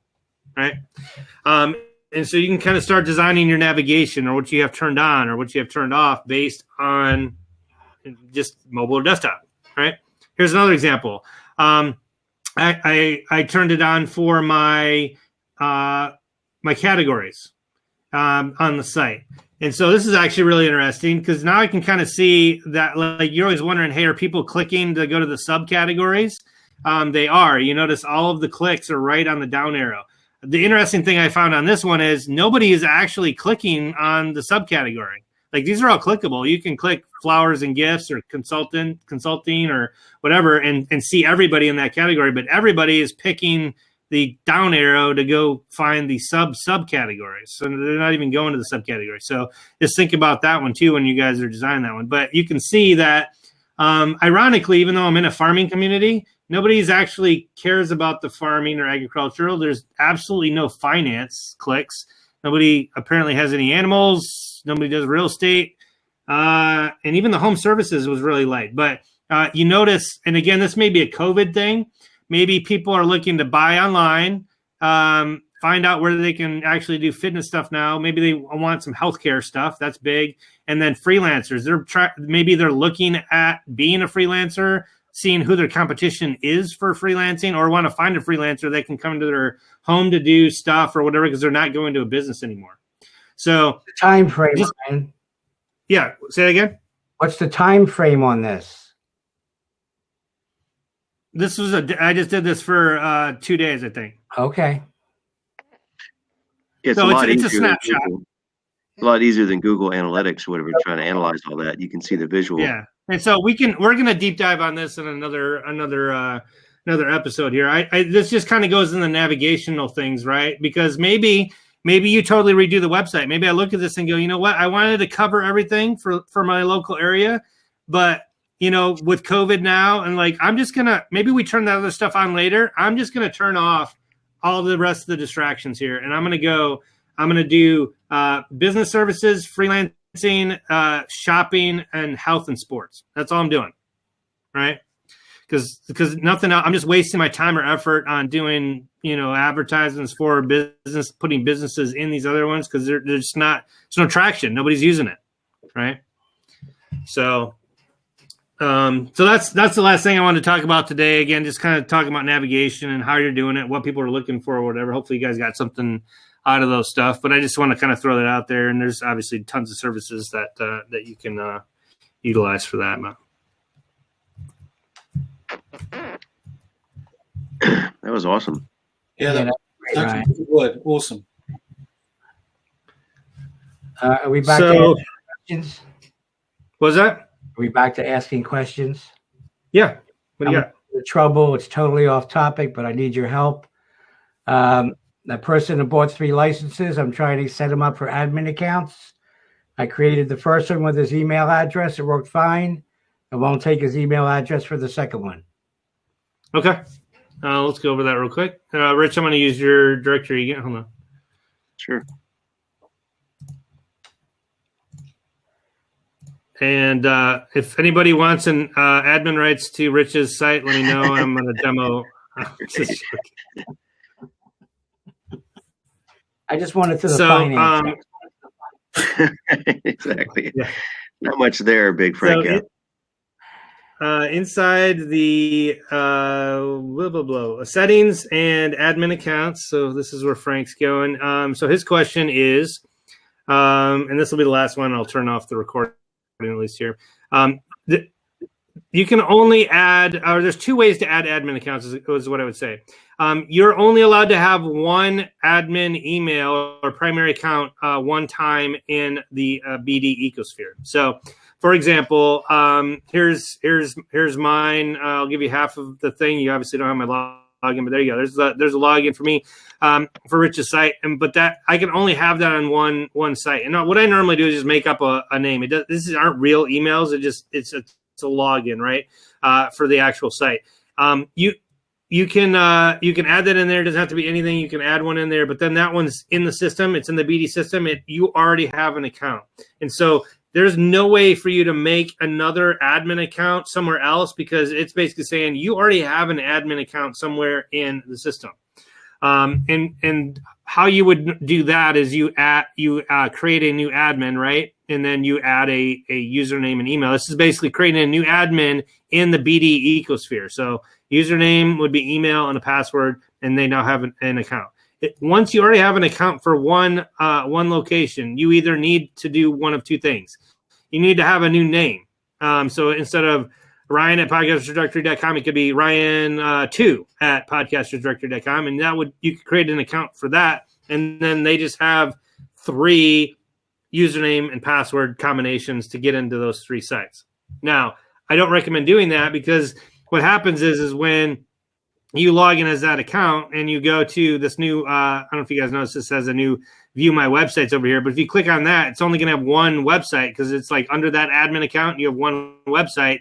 you can't easily switch between all of your different directories. So you can make 3 separate accounts. The other option is to do this.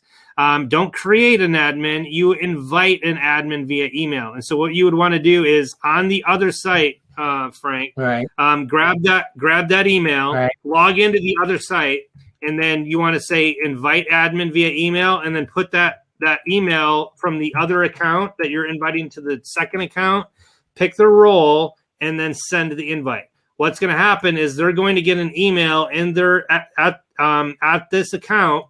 Now, again, this needs to be a real email account in order to do this, because otherwise they're not going to get the email.